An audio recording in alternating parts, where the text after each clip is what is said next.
Good afternoon, everyone. Thank you for joining us for the third webinar for TopSolid 2022 today. This webinar, we're going to be focusing in on TopSolid tooling, which is TopSolid split, mold, progress, and strip design.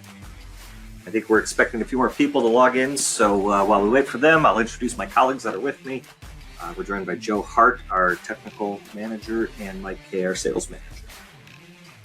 All right, let's get started. So, as I said, we're going to be focusing on split and mold and progress and strip design today, so let's just dig right into TopSolid split. So, we moved some of the options around in TopSolid split that formerly were located under tools options. We have instead decided to move them under the document options. So you can see on the right-hand side of the window right now, under options, you see colors and stock. This way you can create different templates with different colors already defined, different stock margins already defined. It's a little bit more useful. For those of you not familiar with where the options are, why don't we just go show you real quick. If I go into a split document, why not this one? I'm talking about having the options activated here, which I already have. And right here is where you have access to setting the colors and the stock margins. For example, I can double click on stock and I can go here and set the stock margins at whatever I want them to be. Whatever. And now this document has that set. Again, you can set this all in a template document as well. Alrighty. Next, parting edge selection. So we have added a new function to parting edges to help control the selection of edges. In some cases, it was hard to get the edge profile you wanted or partial profile that you wanted because you don't want the whole edge profile. So we've activated under the advanced options of parting edges, right down here, a new single edge selection. And then the rotary selection gives you the selection possibilities further along. And again, let's go to the live sample and have a look at it. So here you can see I have my parting edges already, my suggested parting lines already created. So if I go to my parting edge command and I'm on single edge selection, notice it only lets me select, the candidate edges, it only lets me select by default one edge, okay? If I turn that off, for example, it goes for whole loops, right?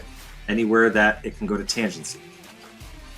So it's just a further control for you. Now, if I have single edge detection on, and for example, I hold my left button down, tap my right, I get to the next tangency, tap my right again, I get further along in that tangency. Okay?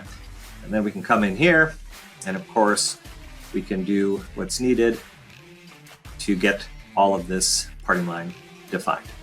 And yes, for those of you who didn't know, you can drag those balls along the parting line as well to get the parting line definition completed. If we progress through here, again, even on internal edges, so we'll need a parting edge right here. With single edge selected, I'll turn candidate edges off here so I can select on edges of the model. You can see here, it's only selecting one edge. Rotative selection selects the whole loop. Okay. And now let's go ahead and let's just bang out the rest of these really quick so that we can, get to where we need to be. Oops, missed that one. I like to group similar parting edges with each other. It's a personal preference. It's not really necessary.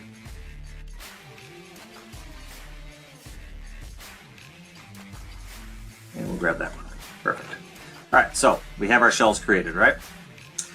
Which is good because we'll use them moving forward, I think, in the next slide. So let's go back to our slides, have a look. So now with vector profiles, you have the ability to control the length of the vector. It used to only be you could type in a length, 3 inches, 4 inches, 60 millimeters, 100 millimeters, whatever. But now you can have them limited by either the stock plane or a specific plane. Okay, so let's go have a look at that.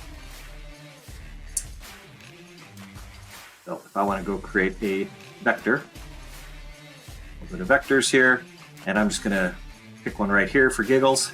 All right.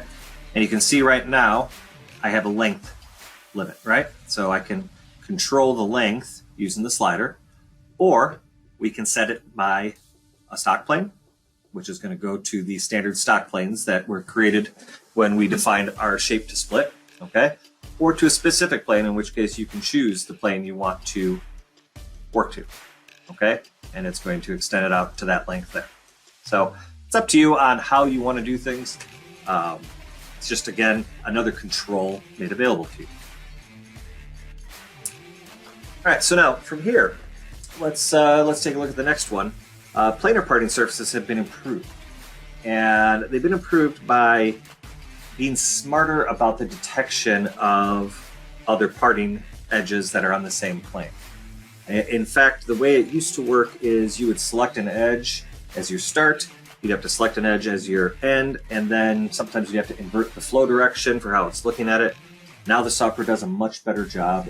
When you select the starting edge, it goes along the first flow direction it finds, and it stops automatically at the last segment that's on the same plane. If you invert it, it automatically inverts it. Let me show you what I mean.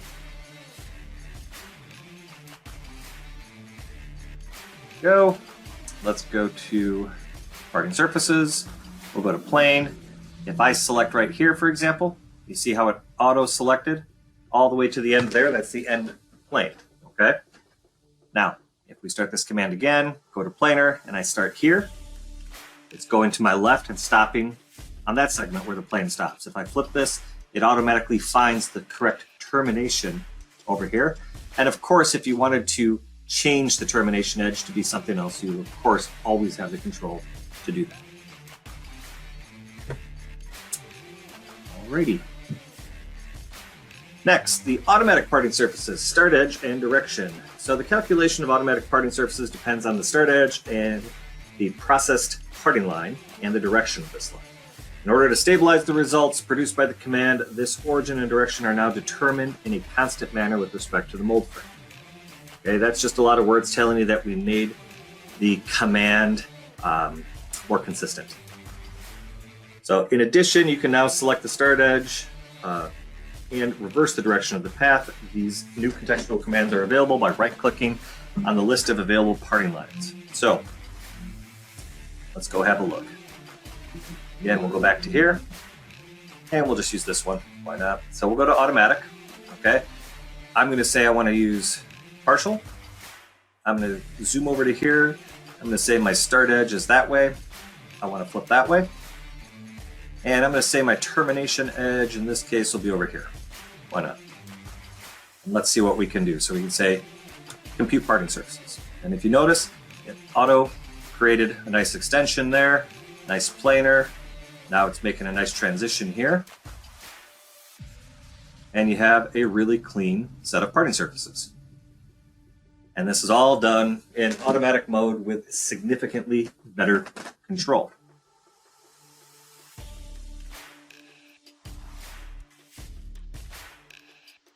Alrighty. Shells and previews. So in some cases when you're designing really big cavities and cores, really big molds, the calculation of sewing each of the parting shells can be quite time intensive, okay? And generating the preview makes it even longer. So we've added the little eyeballs that you see up there when you create your parting shells. You can turn those off so that the preview of this doesn't show up. Now, of course, if you turn this off, you won't see any of the potential errors that are happening in the parting surfaces, gaps, duplicates, overlaps, whatever. But if you know it's clean already, this is a way to win some time. Alrighty, let's go take a look at TopSolid Mold. So within TopSolid Mold, there's a couple of nice improvements. First one has to do with a new set that's been created. We're calling it the other set. So this is just to give you quick access to another grouping or another group of sets to manage things that are not part or to be considered part of the A half, the B half, the ejector, and so on. Okay, so it's just another additional set to work with. As you can see, it's available in the quick view bar down here. If you want to use this new set on old data, meaning molds designed prior to 7.16, you have to right-click on the Sets folder in the Entities tree and choose Recreate Mold Sets. And then it will add this new other set. Okay? I'll show you that right quick. Goes out of that.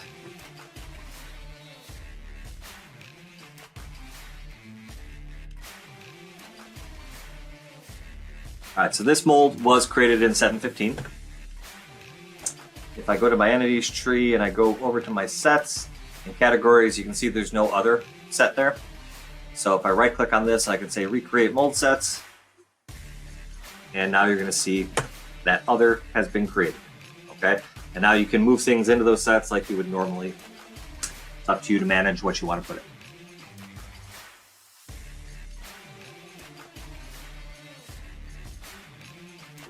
All right, next, cooling. We reorganized the commands a little bit. So until 7.16, most of these commands were only available in the contextual menu, meaning the right-click menu. And for some users, that was a little difficult to manage. So they still exist in the contextual menus, but we've also grouped them together into a cooling sketch section, make them easier to find in that right-click menu. And in addition to that, the commands are now all grouped at the end of the 3D sketch menu. So as you can see in the bar below, you now have access to all of the sketch commands right there. Next, conformal cooling. I don't know if any of you guys have ever used conformal cooling, but up until now, it wasn't really supported by TopSolid. So we've added a new command within the cooling commands called U-shape. So it's up to you to design up your conformal path. You can use the 3D pipe command to do this relatively easily. And then you can take that solid, and when you're inside of a cooling environment, you can say, use this shape as cooling. And you can specify the entry and exit of that conformal cooling. The advantage of this is then that conformal cooling is usable with the circuit processes, with the safety margins, with the collision analysis, with the leak analysis, and so on. So it's an important feature to support, and it is now supported with the use shape option.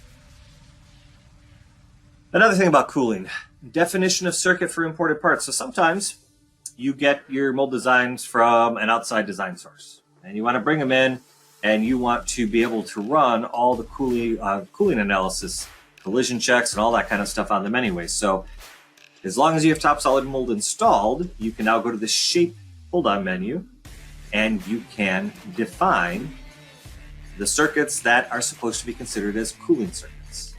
Then you can go into TopSolid mold with that shape, and then you can run all of the analyses. So if I go ahead and hop into TopSolid again here,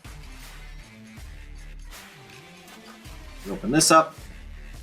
So this is already done because I did it without and I saved it, but that's okay. I can show you anyway.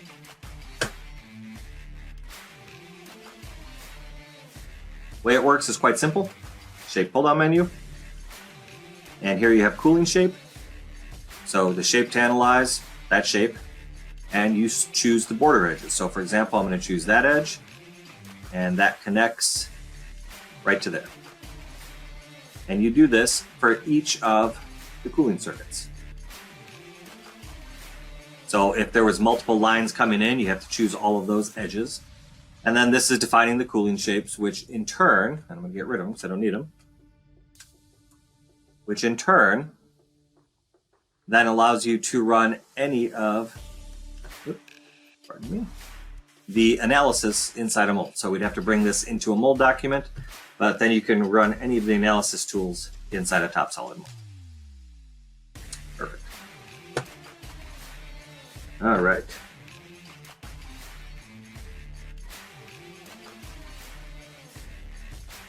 Would a mold like this need to be 3D printed? Oh, now we're talking about the one with conformal cooling. So if we are, conformal cooling is done a couple of ways. One is by 3D printing the insert out of 3D printable metal. There's also, I think, a process called laser synergy, which creates the conformal cooling inside the steel. So something along those lines. All right, let's go back to our presentation. All right, next, pins, coloring the trimmed faces. So In the past, when you put in an ejector pin in TopSolid, it did all the fancy trimming, put all the clearances in, and that's fantastic. The thing it didn't do is match up to the colorings for the mold surfaces, the parting surfaces or shutoff surfaces. So now it does. Okay? So if I go look at that,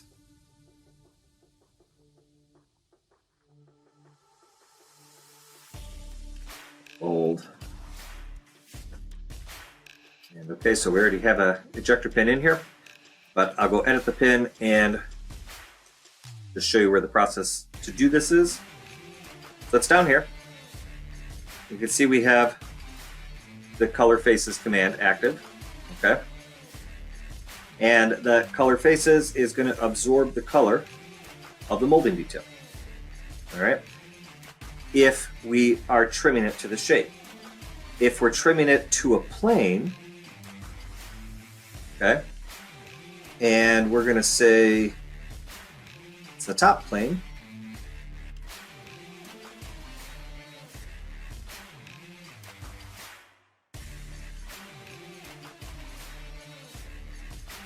I'm making a mistake here, but anyway, if you trim it to a plane like this one is, here, let's get out of it. So this one's being trimmed to a plane, okay? And it's the top plane. Oh, that's what I did, okay. So we want to be on shapes. You trim to the top plane. Then what happens there is because it's not being trimmed by this detail, it's to the highest Z detail and making it a planar trim, the coloring stays uncolored because it's not matching anything, okay? And if an ejector pin was passing through, oh, let's say molding detail and shutoff detail, then it would be both colors across there. Show you back in here. So you can see this pin is right here, which is passing through the shutoff detail here and the molding detail here. So it's got both colors on. It's just a great way for the people manufacturing the pins to understand what's a shutoff face versus a molding face. Just to note, the new mechanism can only be applied to new documents created inside of 716. If you are upgrading from 715 to 716, the coloring won't work on the old files. All right, so a couple things. You might have seen this in the TopSolid design sample. So we have markings, which is the ability to automatically mark our plates, for example, as well as we've done this primarily for pin markings so that we can automatically identify ejector pins and which ejector pin hole they go in the pin plate. So if we go take a look at both of these, look at the markings.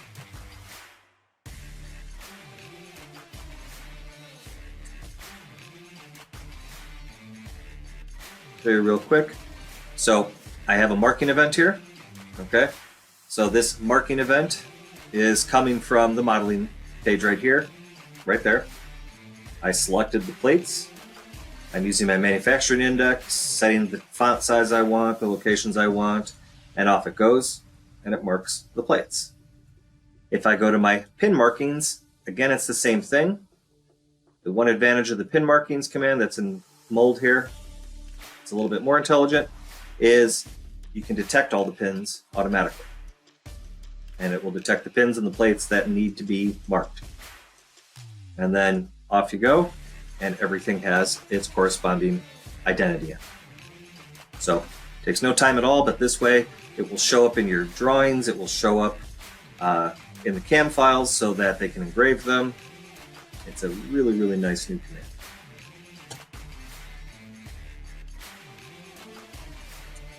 Okay, next, a couple things about angle pens. So first of all, a new graphic cut command is now available in the angle pen pocket, and slide join commands. It's located in the right of the design space during the use of the commands. It allows you to either enable the graphic cut or not to facilitate the inclusion of the pin, so you can see what you're working on. Okay, and you can configure the attributes of this cut in the options of the mold. Now, if I go and show this, let's go to here, go to movement, mold, and I'm just going to go into my angle pin command, just to win some time. So you can see my angle pin was already placed. Right here is where that's located. So it automatically is cut to the center of the pin so that you can see more easily what you're doing. Okay?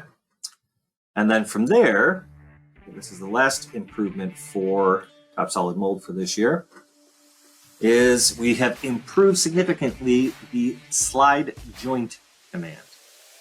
Okay? And it works basically more localized, like you see in my screenshot there, so that when it disengages, it's not having to check against other objects, where it was automatically trying to check against collisions with other objects, which made it kind of heavy and more complex molds. So let's see if I can show this one live to you. So if I go to make a slide joint, angle pin rigid group is this, slide rigid group is that, the angle pin itself is that. Okay? And like that, click OK. You've made the joint. If we go here to mold simulation, hit OK, let it rebuild. And I'm going to zoom this around a little bit so you can see. Now as I simulate this, oops, let's go up here. Now as I simulate this, you see the slide is moving here. And as soon as that disengages, the slide stops moving. And now it's being pushed back by the pin and the final push of the back lock. Okay, so significantly quicker response time to that new command, or that newly updated command. Alrighty, so let's look at strip improvements next. These are just a couple of little ones. It's not really worth showing anything live on this one. With drivers, in order to facilitate the position of the pilot symbols on the strip, a filtered full circles advanced option has been added to allow you to select only complete circular edges. Okay, it's pretty straightforward. The unbending of a bend, if you watched the sheet metal improvements yesterday, you will have seen the exact same command. It's just inside of the strip layout. So now you can take conical bends and unbend them to create the necessary steps in your strip design. And then progress is the final one. And with progress, again, it's just a little one. The modeling tolerance set in the options of the template used to create the punch document is now used to create the punch operation. So it's just how you control the accuracy of the punch operation. That's it. Cool. Yep. And I got a sequence here, so sorry about that.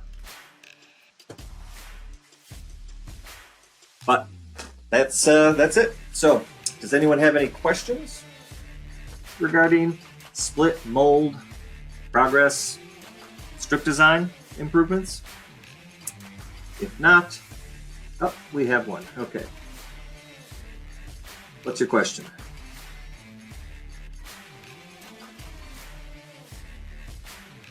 Give you a second to type it in. While he's typing that question in, I'm just going to say the next webinar starts at 3 p.m. this afternoon, and it is the beginning of TopSolid CAM improvements. All right, so if we have a part from a step file,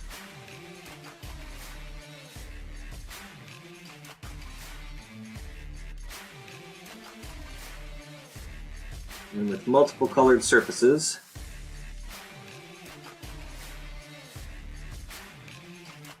how to remove those colors. So, I'll show you quickly. Let's just go pick a part. Go up to here. So, the easiest is to go to the color command, select everything, and leave it unspecified. And then that will remove all the color back to whatever the default color was. Or you can specify in that command, you can specify whatever color you want it to be. Okay? So again, if you have imported models that come in with multiple colors, the other thing you can do is during the import, and let me see if I can find something for you here.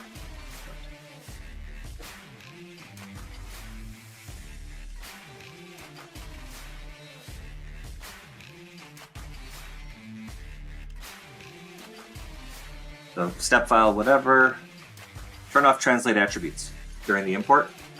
That's another thing. So if you have translate attributes turned on during the import, it's going to come in with whatever colors that they were. If you turn that off during the import, it should come in just as one color. And is it available in 7.13? Yeah, the color command has existed since 7.0, so you're good. But if you're on 7.13, now's a good time to upgrade to the latest version.